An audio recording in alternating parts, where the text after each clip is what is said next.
जय हिंद दोस्तों। आज मैं आप लोगों के बीच linear equation in two variables के बारे में बताने जा रहे हैं। Linear equation in two variable का हिंदी होता है दो चर वाले रेखीय समीकरण। पार्ट 1 और पार्ट 2 वीडियो में आप लोग को linear equation in one variable को बताया हूँ, ठीक है।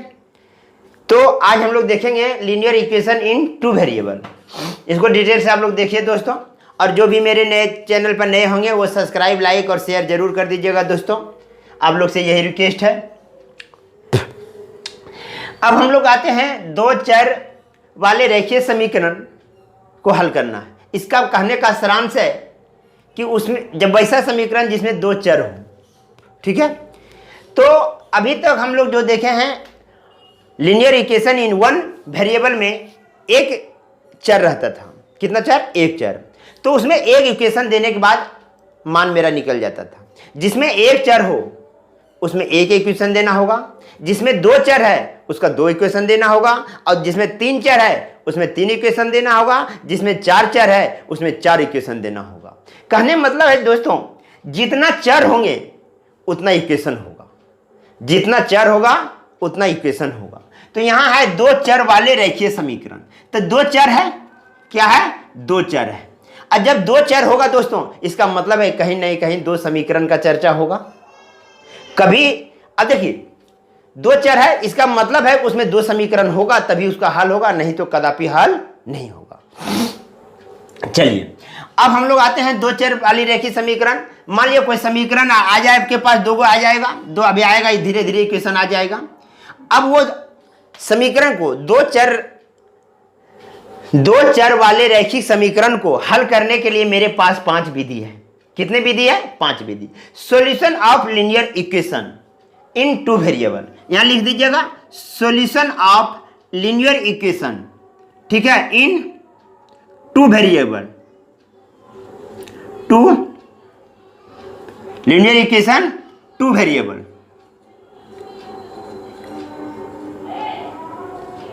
VARIABLE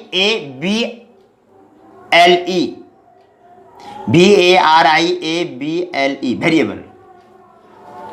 तो solution of linear equation in two variable दोस्तों, इसको हल करने के लिए आपके पास ये नहीं भी लिखिएगा तो कोई बात नहीं है, इसको आप नहीं भी लिखते हैं तो कोई दिक्कत नहीं है। आप यहां जान गए कि linear equation in two variable का चर्चा होगा। तो सॉल्यूशन ऑफ लीनियर इक्वेशन, वो सॉल्यूशन अब क्या है? लीनियर इक्वेशन है। वह तो एक इक्वेशन होगा या तो दो इक्वेशन होगा, उसको आप लोग सॉल्यूशन करना है। उसको बनाने के लिए विधि हमारे पास एक विधि है, विलोपन विधि, प्रतिस्थापन विधि, तुलनात्मक विधि, वर्गगुणन विधि और ग्राफीय विधि। ये पांच विधि होता है दोस्तों, ठीक है। तो इसका इंग्लिश नाम भी लिख दिया हूं, ठीक है, सबका इंग्लिश नाम भी लिख दिया हूं, ठीक है। एलिमिनेशन मेथड, सब्स्टिट्यूशन मेथड, ठीक है, comparison method, cross multiplication method और ग्राफिकल मेथड। ये सब मेथड है दोस्तों, इंग्लिश में नाम लिख दिया हूं, ध्यान रखिएगा। तो linear equation in two variable को हल करने का पांच विधि है, ठीक है। तो ये सब विधि आपको थोड़ा जान के रखना है, क्योंकि आप एक मैथ पढ़ रहे हैं तो थोड़ा सबके बारे में जानना भी है। लेकिन इसका कंपटीशन में नहीं पूछेगा कि आप इस विधि से बनाइए, ये कंपटीशन में नहीं पूछेगा कि आप विलोपन विधि बनाइए, प्रतिस्थापन, तुलनात्मक, वर्गगुणन या ग्राफीय, ये कभी कंपटीशन में आपसे नहीं पूछा जाएगा, ठीक है। आप कोई भी विधि से बनाइए, सवाल को हल करना। लेकिन हम लोग जब मैथ पढ़ते हैं दोस्तों, तो थोड़ा डीपली भी नॉलेज होना चाहिए, और डीपली नॉलेज होने के वजह से ये सब हम लोग को थोड़ा जानना है। चलिए, इसको जानने से पहले हम लोग कुछ पॉइंट जान ले। आती है चर राशि। क्या आती है? चर राशि, जिसका नाम है वेरिएबल। और एक होता है अचर राशि। दो राशि हम लोग पढ़ेंगे इसमें, एगो चर एगो अचर।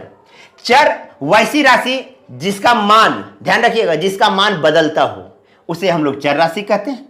अचर राशि वैसी राशि जिसका मान नहीं बदलता हो, ठीक है, वो उसे अचर राशि कहते हैं, ठीक है। तो चर राशि का परिभाषा आप लोग लिख लेंगे दोस्तों।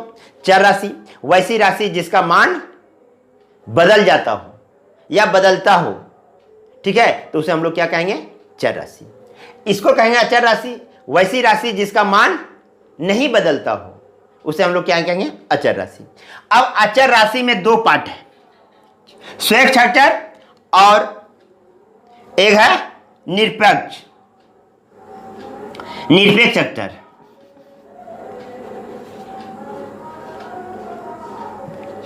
निरपेक्ष अचर, ठीक है, ध्यान दीजिएगा। दो है इसमें, ए और बी।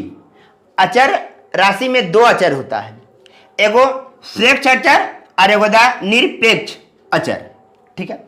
स्वेच्छ अचर उस राशि को कहा जाएगा A B C comma dot dot dot A B C आदि को स्वेच्छ अचर राशि कहा जाता है। इसको थोड़ा बढ़िया लिख देता हूं, निरपेक्ष का ये साइड लिख देता हूं, बी नंबर निरपेक्ष अचर, ठीक है दोस्तों, निरपेक्ष अचर। तो निरपेक्ष अचर 1 2 3 इत्यादि को निरपेक्ष अचर कहा जाता है। स्वेच्छ अचर के बारे में भी हम और जानेंगे। जैसे स्वेच्छ अचर हम लोग उसको कहेंगे जैसे ax + b = 0। तो यहाँ a और b जो है वे स्वेच्छ अचर है। यहाँ क्या है, a और b क्या है, स्वेच्छ अचर है। अब देखिए स्वेच्छ अचर, अब देखिए 2x + 3 = 0।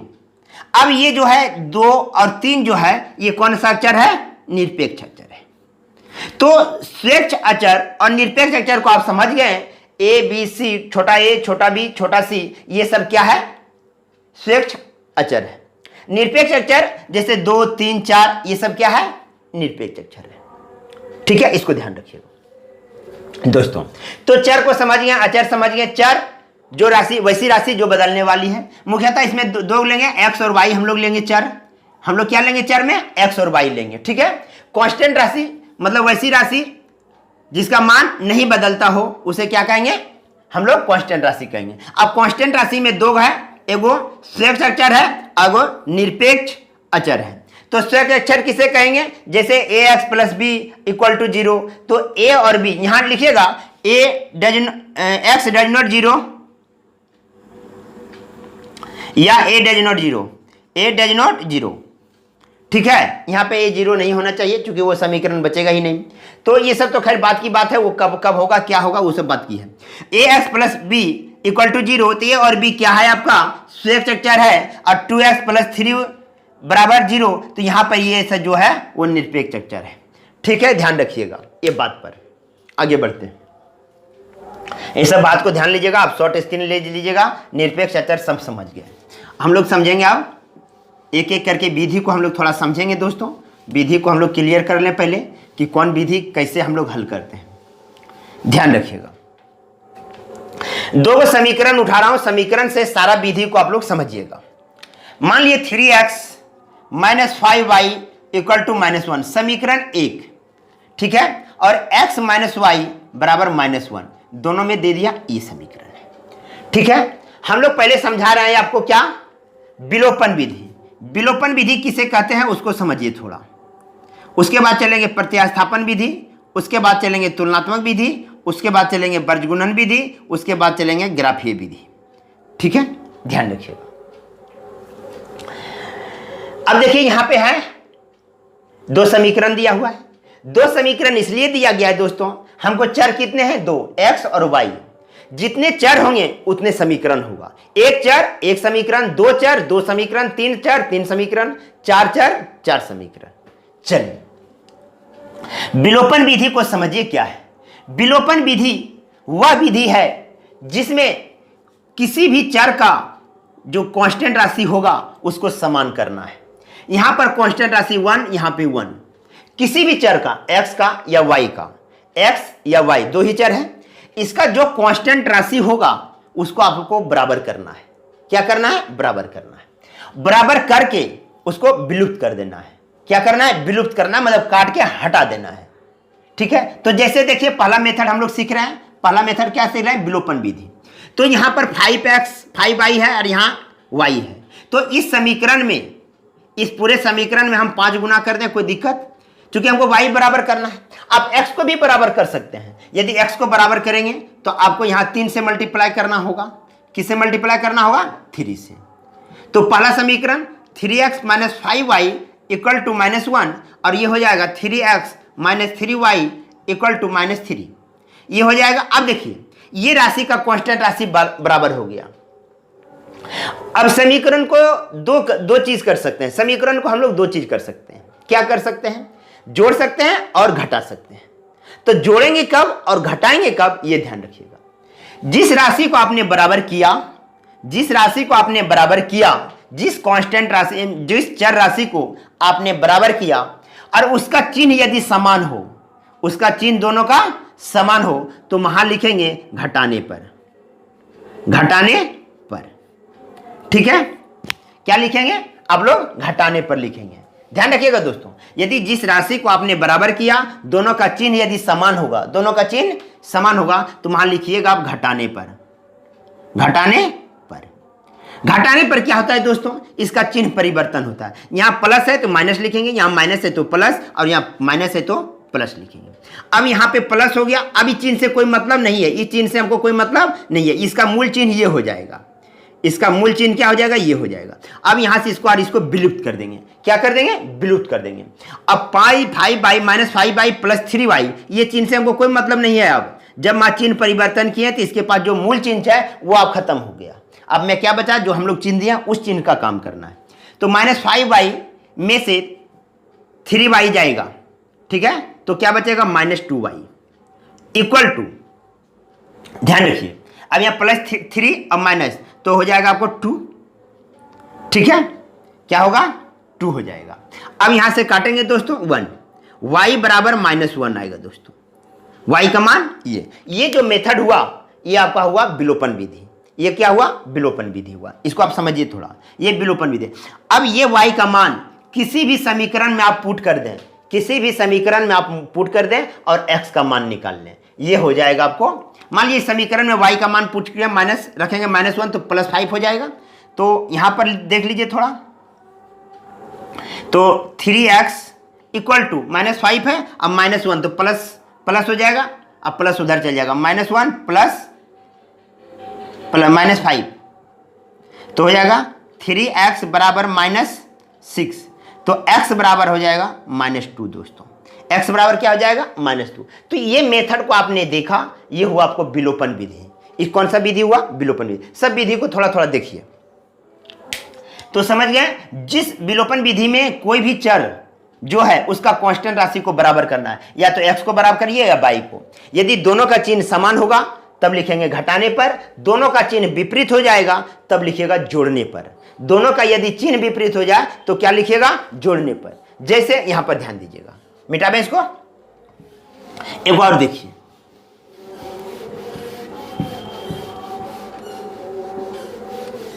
एक समीकरण को और देखिए। मान लीजिए x + 2y बराबर -1 और 2x - 3y इक्वल टू 12, ये ले लिया हूं, ठीक है। समीकरण 1 है, समीकरण 2 है। अब देखिए यहां पर प्लस है, माइनस है, इस राशि को बराबर करना। तो जो राशि को आपको बराबर करना है, जिस अचर को बराबर, अचर के जो कांस्टेंट होगा उसको बराबर करना है, अचर का जो कांस्टेंट होगा उसको बराबर करना है। तो यहां 2 है, यहां 3 है, तो इस समीकरण में ये दोनों का एलसीएम 6 होगा। तो इसको 6 लाने के लिए क्या करना होगा? 3 गुना, इधर भी 3, इसमें 2 गुना, इधर भी 2 गुना, ठीक है। तो इसमें लिखना होगा 3x + 6y इक्वल टू -3, यहां गुना करेंगे 4x - 6y इक्वल टू 24। अब ध्यान दीजिएगा दोस्तों, जिस राशि को मैंने बराबर किया उसका चिन्ह क्या है? विपरीत है। इसको लिखेंगे जोड़ने पर। क्या लिखेंगे? जोड़ने पर चिन्ह में कोई परिवर्तन नहीं होता है दोस्तों, जोड़ने पर चिन्ह में कोई परिवर्तन नहीं होता है, जिसका जो चिन्ह है वही रहेगा। घटाने पर चिन्ह परिवर्तन होता है। तो ये और ये खत्म, 4 और 3 7x बराबर घटा देंगे 21, तो यहां काट देंगे 7 या 21, x का मान कितना आएगा? 3, ठीक है। अब ये 3 किसी समीकरण में मान रख देना है, ये किसी समीकरण में, इस समीकरण में मान रख दीजिए या इस समीकरण में मान रख दीजिए x का, और मान निकाल लेना है। तो ये जो मेथड हुआ ये विलोपन विधि हुआ, ठीक है, एलिमिनेशन मेथड, ठीक है। एलिमिनेशन मेथड को आपने समझ गया कि एक कोई भी राशि को हम लोग क्या करना है? बराबर करना है। आगे बढ़ते हैं, इसी समीकरण को फिर रहने देते हैं। अब आता है प्रतिस्थापन विधि। ध्यान रखिएगा दोस्तों। अब आता है प्रतिस्थापन विधि। प्रतिस्थापन विधि को थोड़ा समझिए। प्रतिस्थापन विधि क्या है? प्रतिस्थापन विधि, जिसे इसका लैंग्वेज से सुनकर ही पता चलता है, प्रतिस्थापन करना मतलब एक दूसरे से दूसरे जगह प्रतिस्थापित कर देना है। थोड़ा ध्यान दीजिएगा। यहां पर किसी भी चर राशि का मान निकालिए, x का या y का, किसी का चर राशि का मान यहां से निकालिए और जिस समीकरण से आप मान निकालिएगा उसका मान दूसरे समीकरण में जाके प्रतिस्थापित कर देना है। क्या करना है? प्रतिस्थापित। ध्यान रखिएगा, यहां पर है 2x plus 2y equal to -1। यहां से मैंने x का मान निकालूंगा तो -1 माइनस 2y ये हो जाएगा। किस समीकरण से? पहला समीकरण से। तो जो आपने x का मान निकाला पहला समीकरण से, किस समीकरण से? पहला से। अब क्या कहला? पहला समीकरण से यदि x का मान निकाले तो ये मान दूसरे समीकरण में पुट करना है। इसी को बोलते हैं हम लोग प्रतिस्थापन विधि। ठीक है, पहला समीकरण से x का मान निकालिए या y का निकालिए। आप x का निकालिए या y का निकालिए, वो आप पर निर्भर करता है। ठीक है, तो इसका जैसे x का निकालेंगे तो दूसरे में x का मान रखेंगे, y का मान निकालेंगे तो दूसरे में y का मान रखेंगे। अब दीजिए x का मान निकाल लिए, आप y का मान भी निकाल सकते हैं, इसमें कोई बैंड नहीं है। अब ये जो है अब दूसरे समीकरण में पुट करना है। x सही है, x का मान यहां पे पुट करना है। 2 into -1 minus 2y equal to नहीं, यहां पे है 3y बराबर 12। ठीक है, समझ गए? अब यहां पर क्या है? गुना करना है। -2 minus 4y minus 3y equal to 12। ठीक है, अब देखिए यहां पे क्या हो जाएगा, 12 उधर चला जाएगा, 10 होगा। ठीक है, ये तो 14 हो जाएगा। तो यहां लिखेंगे -7y इक्वल टू, ये उधर चला जाएगा, 14 हो जाएगा। तो काट देंगे, 7 दूना 14। तो y बराबर क्या हो जाएगा? -2। y बराबर क्या हो जाएगा? -2 हो जाएगा। y बराबर क्या होगा? -2 होगा। तो y बराबर उसमें भी देखें -2 और इसमें भी देखें -2। तो प्रतिस्थापन विधि वह विधि है कि एक समीकरण में दो वेरिएबल है। एक समीकरण में कितने वेरिएबल? दो वेरिएबल। किसी भी वेरिएबल का मान यदि x का मान निकालते हैं तो y के पदों में निकलेगा, और y का मान निकालिएगा तो x के पदों में आएगा। तो y का मान निकालिएगा तो दूसरे समीकरण में y का मान पुट कीजिएगा, x का मान निकालिएगा तो दूसरे समीकरण में x के जगह पर पुट कीजिएगा, वो आपको y का मान दे देगा। और जब y का मान निकल जाएगा तो कोई समीकरण में आप रख दीजिएगा, वो आपका क्या निकल जाएगा? x का मान निकल जाएगा। ठीक है, तो इसको हम लोग बोलते हैं प्रतिस्थापन विधि। क्या बोलते हैं? प्रतिस्थापन विधि। प्रतिस्थापन विधि समझ गए, वर्ज विलोपन विधि समझ गए। प्रतिस्थापित मतलब एक जगह से निकल के दूसरे जगह क्या करना है? प्रतिस्थापित करना है, इसलिए उसको बोलते हैं हम लोग प्रतिस्थापन विधि। फिर यही समीकरण को समझिए, एक ही समीकरण समझना है आप लोग को केवल। आगे अब ध्यान दीजिएगा, इस समीकरण में चल रहे हैं हम लोग कौन विधि? तुलनात्मक विधि। तुलनात्मक विधि मतलब तुलना करना है। तुलनात्मक विधि का मतलब है तुलना करना है। कैसे तुलना करना है? ध्यान रखिएगा। इस समीकरण से जो राशि का मान निकालिएगा, इस समीकरण से जो भी राशि का मान निकालिएगा वही राशि का मान इस समीकरण में भी निकालना है दोस्तों। इस समीकरण से जो राशि का मान निकालना है वही राशि का मान इस समीकरण से निकालना है। मान लीजिए इसे y का मान निकाल लें तो इसमें भी y का मान निकालना है, इसमें x का मान निकालें तो इसमें भी x का मान निकालना है, और दोनों को तुलना कर देना है। जैसे x का मान मैंने निकाला तो यहाँ निकला -1 माइनस 2y। ठीक है, इसमें से x का मान निकालेंगे, इसमें ध्यान रखिएगा। तो ये हुआ एक निकाल लिया x का मान, यहाँ से निकालेंगे 2x equal to 12 plus 3y। तो x का मान निकलेगा 12 प्लस 3y बाय 2। यहाँ भी x का मान निकाल लिए। अब ये x दोनों को तुलना कर दीजिए। तुलना कैसे कीजिएगा? ध्यान रखिएगा, ये x का मान यहाँ पे रख देना है, दोनों को तुलना करना है। ये भी x का मान है और ये भी x का मान है। तो हम लोग लिखेंगे -1 माइनस 2y इक्वल टू ये चीज 12 माइनस 3y बाय 2। अब यहां से क्रॉस मल्टीप्लाई करेंगे हम लोग दोस्तों, तो हो जाएगा -2 minus 4y equal to 12 minus 3y। ठीक है, -3y, सॉरी यहां पे है प्लस, ठीक है, तो ये प्लस हो जाएगा। तो अब इधर लाएंगे, इसको उधर करेंगे, -4y -3y इक्वल टू 12 और उधर जाके जुड़ जाएगा 14, तो -7y इक्वल टू 14। अब ये कट जाएगा तो y बराबर -2। यहां भी देखिए -2 आया, क्या आया, -2।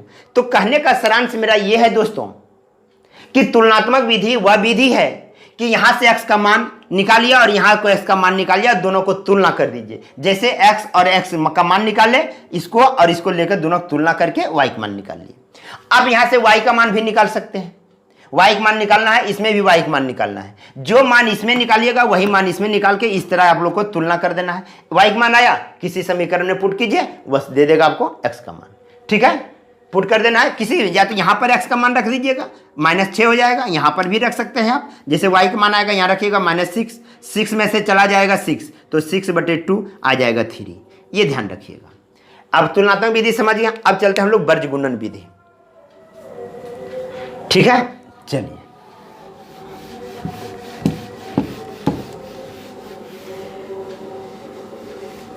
तुलनात्मक विधि समझ गए।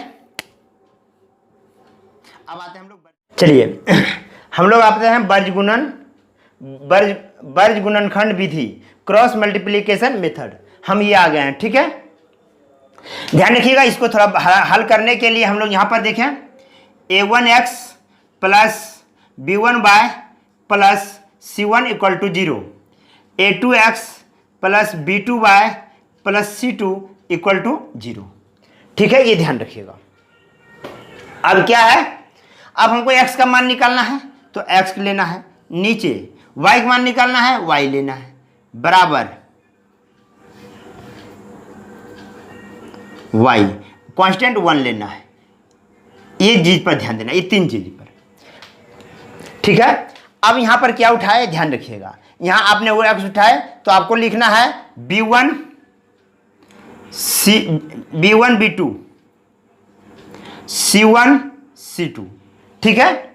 अब यहां पर y बराबर आइए, यहां पर आपको लिखना है c1 c2 a1 a2, ये चीज ध्यान रखिएगा थोड़ा, अभी हम समझा रहे हैं। इसके बाद 1 में लिखना है आप लोग को a1 a2 b1 b2, ये ध्यान रखना है। अब यहां से क्या हो जाएगा, x बटे b1 c2 minus c1 b2 equal to y बटे c1 a2 minus a1 c2, ठीक है, equal to 1 bye a1 b2 minus a2 b1। ये मेथड को आप ध्यान रखिए है वर्ज गुणन विधि में। वर्ज गुणन विधि में ये ध्यान रखना है। पहला चीज, इसको आप बंद कर दीजिए, b1 बटे b2 b1 बटे b2, ठीक है, s को ऊपर लेना है, c1 बटे c2। y ध्यान जब निकालिएगा तो इसमें थोड़ा ध्यान देना है, ये उल्टा चलता है। y को आप रखिएगा तो ये पूरा पार्ट ये साइड रखना है और ये पूरा पार्ट ये साइड रखना है। ये चीज पर थोड़ा ध्यान रखना है। x में तो कोई दिक्कत नहीं है, इसको उठा के यहां रख देना है, इसको उठा के यहां रख देना है, लेकिन इसमें y में ध्यान रखना है, इसका पार्ट इधर और इसका पार्ट इधर रखना है। और इसको जब लिखना है तो भी सिंपल तरीका, c1 का पार्ट लिखते, y का मान लिखते समय थोड़ा ध्यान रखना है, ये पार्ट और ये पार्ट, ठीक है। अब चलते हैं आगे हम लोग, ये पार्ट को यही कहता है, इसी का नाम है वर्ज गुणनखंड विधि, इसी का ये ध्यान रखना है। x को आपने लिया, x को लिए था b1 b2 c1 c2 ये इस तरह लिख लीजिएगा। उसके बाद y को लिखिएगा, जब आप y को लिखिएगा तो ये चीज ध्यान रखना है, y को जब लिखिएगा तो ये पार्ट पहले इधर लिखाएगा और ये पार्ट इधर लिखाएगा, ठीक है। और c1 को जब लीजिएगा, c1 का अचर राशि तो है नहीं, तो यहाँ 1 लेना होगा, तो 1 लेने के बाद इसको सिंपल रख देना है b1 बटे, खाली y का मान में ये इधर और ये इधर होता है बस, और किसी का मान में नहीं। चलिए हम लोग अब आगे देखते हैं।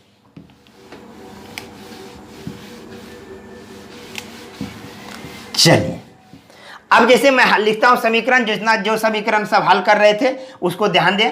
x प्लस 2y बराबर -1 और 2x माइनस 3y बराबर 12, ये समीकरण है। चलिए इसको हम लोग वर्गगुणन विधि देखें, सबको इधर ले आइए। x plus 2y plus 1 equal to 0 और 2x minus 3y minus 12 equal to 0।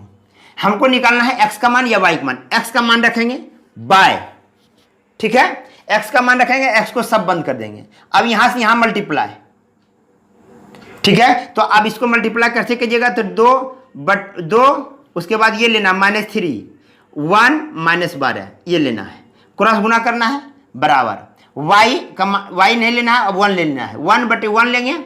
तो जब 1 लेंगे तो सिंपल a2 2 3, ठीक है। यदि यही विधि नहीं जानते हैं इससे तो डायरेक्ट इसको लिखिए, ध्यान दीजिएगा, यहां पर ध्यान दीजिएगा, x का मान निकालना है तो x को बंद कीजिए।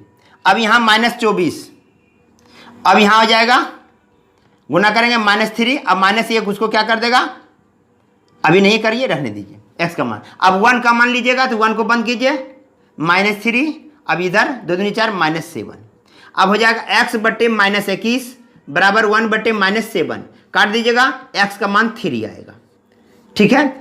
अब ये मान किसी समीकरण में रख के मान निकाल सकते हैं, लेकिन हमको समीकरण में मान नहीं रखना है, उसको फिर वर्गगुणन विधि बना रहे हैं, उसको थोड़ा ध्यान देना है। ये समझ गया x का मान। हमको y का मान मान लीजिए निकालना है, तो इसको हटाना है, y का मान निकालना है तो y रखना है।